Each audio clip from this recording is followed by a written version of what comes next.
원장님 이렇게 다 공개해도 괜찮나요? 것도 아니고 해야죠.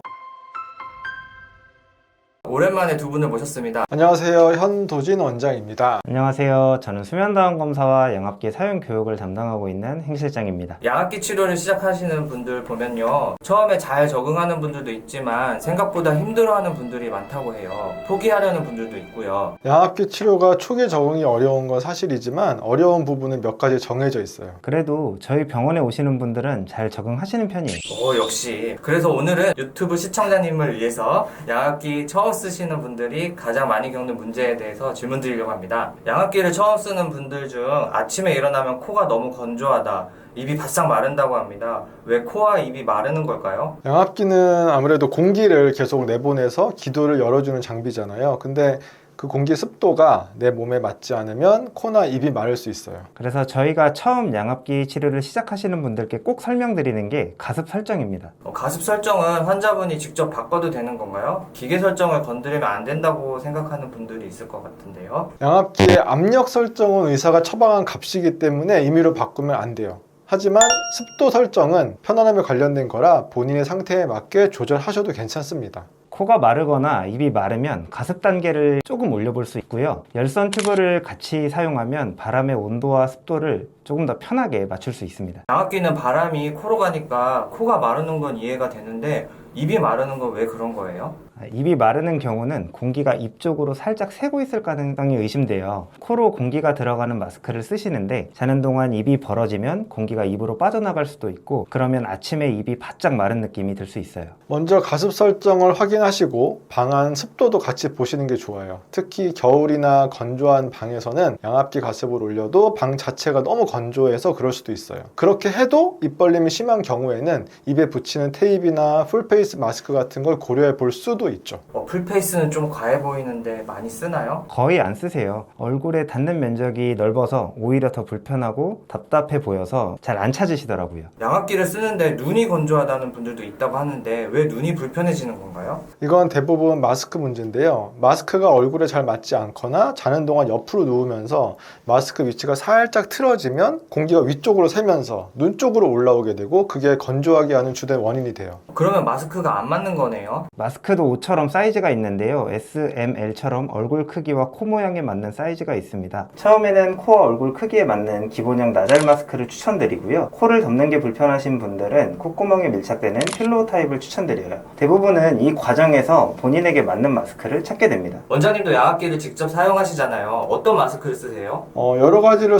써봤는데 처음에는 이렇게 덮는 나잘 마스크도 썼었고 지금은 필로우도 쓰고 있고 결국은 돌고 돌아요. 그래서 계절에 맞게 그리고 상황에 맞게끔 선택하시면 되고, 아무리 좋은 기계여도 마스크가 얼굴에 맞지 않으면 공기가 새고 눈도 건조해지고 소음이 생기고 결국 오히려 잠을 방해하는 일까지 생길 수 있어요. 마스크를 오래 사용하다 보면 공기가 새는 경우도 있나요? 네, 있습니다. 그래서 교체 주기가 있어요. 마스크 같은 경우는 잘 사용을 하시던 분들도 마스크가 노후가 되거나 혹은 어떤 파손이 발생이 되면 바람이 언제든지 셀 수 있거든요. 공단에서 마스크를 1년에 한 번씩 일정 금액을 지원을 해줘서 저렴하게 구매하실 수 있도록 해주기 때문에 저희가 1년에 한 번씩은 마스크를 교체하실 수 있도록 안내를 드리고 있습니다. 마스크에 얼굴 기름이나 먼지가 묻으면 밀착력이 떨어질 수도 있어요. 그래서 마스크도 세척이 중요하고요. 또 매일매일 세척해 주시는 게 위생적으로 좋고 밀폐력을 유지하는 데 도움이 돼요. 이 부분이 닿는 부분이 주로 실리콘이기 때문에 오래되면 좀 뻣뻣해지기도 하면서 찢어질 수도 있고 그런 것들이 새는 원인이 될 수 있어요.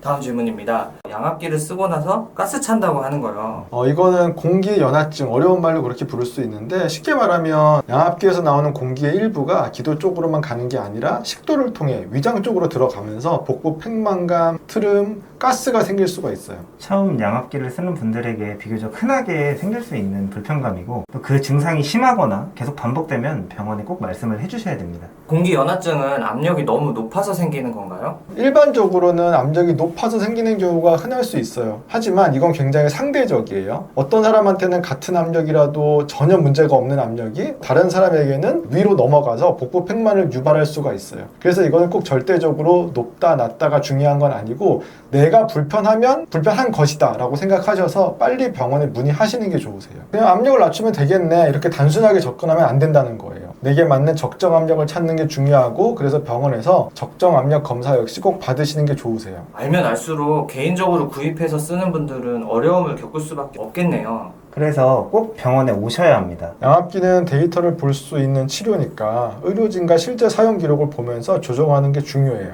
마스크가 너무 적응이 안 된다는 질문입니다. 이럴 때는 어떻게 해야 하나요? 처음부터 밤에 바로 쓰려고 하면 오히려 더 힘들게 느껴지실 수도 있어요. 그래서 저희는 낮 시간에 적응 훈련을 추천을 드려요. 낮 시간 적응 훈련이요? 어떻게 하나요? 꼭 잠잘 때만 양압기를 써보려고 하지 마시고요. 깨어있는 시간에 마스크를 한번 착용해 보는 거예요. 예를 들어서 유튜브를 보거나 TV를 보거나 책을 볼 때 5분에서 15분 정도만 착용해 보세요. 처음부터 오래 할 필요는 없고, 목적은 치료가 아니라 익숙해지는 거예요. 얼굴이 마스크 느낌에 익숙해지면 밤에 착용하고 잠드는 게 훨씬 쉬워집니다. 이걸 의학적으로는 둔감화 과정이라고 해요. 낯선 자극을 갑자기 밤에만 느끼게 되면 더 불편하게 느낄 수 있는데, 낮에 깨어있을 때 조금씩 경험하게 되면 뇌가 이건 위험한 게 아니구나, 그렇게 불편하지 않구나 하면서 받아들이기 시작합니다. 그리고 마스크가 벗겨질까봐, 공기가 셀까봐 끈을 꽉 조여있는 분들도 많을 것 같아요. 마스크는 최대한 세게 조이는 게 아니라 안정적으로 밀착될 정도로만 조이면 됩니다. 너무 꽉 조이면 얼굴이 아프고 피부가 눌리고 마스크 모양이 틀어져서 공기가 오히려 더 셀 수도 있어요. 피부가 약한 분들은 피부 자극 때문에 힘들어 하시기도 하는데요. 마스크가 닿는 부위가 빨개지거나 끈이 닿는 부위가 아픈 경우가 있어요. 이럴 때는 끈이 닿는 부위에 거즈를 덧대라고 많이 해줘요. 그리고 유분기가 많은 로션이나 크림은 마스크 밀착력을 떨어뜨릴 수 있어서 주의해야 합니다. 양압기가 너무 힘들어서 포기하고 싶은 분들께, 아니면 이미 포기했는데 이 영상을 보고 다시 해볼까 하는 분들에게 한 말씀 부탁드립니다. 너무 빨리 결론 내리지 않으셨으면 좋겠어요. 함께 노력하면 누구든지 적응할 수 있어요. 제가 지금 안경을 쓰고 있는데 격한 스포츠를 하거나 수영을 하는 상황이 아니라면 평소에는 안경을 썼다는 사실이 그렇게 크게 불편하지 않잖아요. 오히려 안경을 벗으면 잘 보이지 않아서 그게 더 불편하죠. 그런데 안경도 처음부터 편했던 건 아니에요. 처음 안경을 쓰면 코에 닿는 느낌도 어색하고 귀가 눌리는 느낌도 신경 쓰이지만 시간이 지나면 익숙해집니다. 저 얼마 전에 외국에서 산 선글라스를 동네 안경점에서 피팅을 받았는데 정말 편하더라고요. 그쵸. 안경점에서 코받침을 조정하기도 하고 다리 각도를 맞추고 하면서 많이 줄어든 것처럼 양압기도 비슷해요. 자는 동안 얼굴에 마스크를 쓰고 기계에서 나오는 공기를 받으면서 자는 느낌이 낯선 건 당연합니다. 처음에는 너무 힘들어 하시다가도 마스크를 바꾸거나 가습을 조절하거나 끈 조임을 바꾸면서 적응하시는 분들이 많고요. 마스크, 습도 이런 것들을 하나씩 맞춰가야 합니다. 여기서 다시 한번 궁금해지는데요. 양압기는 수고롭지만 적응해야 할 만큼 효과가 좋은 건가요? 양압기는 정말 그 수고로움을 감수할 만큼의 치료적 이익이 큰 거예요. 코골이 수면무호흡증은 단순히 시끄럽게 자는 문제가 아니죠. 자는 동안 숨이 반복적으로 막히고 산소가 떨어지고 뇌와 심장이 계속 자극을 받는 게 문제고, 이로 인한 합병증이 아주 무서운 질병이에요. 양압기는 그 막히는 기도를 공기압으로 열어주면서 몸에 산소가 떨어지는 상황을 막아주니까 수면의 질은 많이 좋아지고 합병증도 예방하는 꼭 필요한 치료라고 할 수 있어요. 이제 적응하고 나면 아침에 일어나는 느낌이 달라졌다. 이제는 양압기 없으면 오히려 불안하다 말씀하시는 분들도 많습니다. 사실 원장님 병원에서 치료받으면 다 알려드리는 내용인데, 원장님 이렇게 다 공개해도 괜찮나요? 이게 뭐 대단한 것도 아니고 당연히 공개하고 공유해야죠. 다만 요즘 양압기 치료를 표방하는 수면 클리닉이 많아지고 있는데, 사실 환자 입장에서 제대로 설명하고 관리 받으셨으면 좋겠어요. 행 실장님도 한 말씀 부탁드립니다. 앞서 다룬 문제들은 양압기 초기에 정말 많이 겪는 문제인데 대부분은 다 조정할 수 있는 문제예요. 혼자 끙끙대면서 참기보다는 불편한 점을 저희에게 꼭 말씀해 주셨으면 좋겠습니다. 양압기 포기하지 마시고 잘 자요.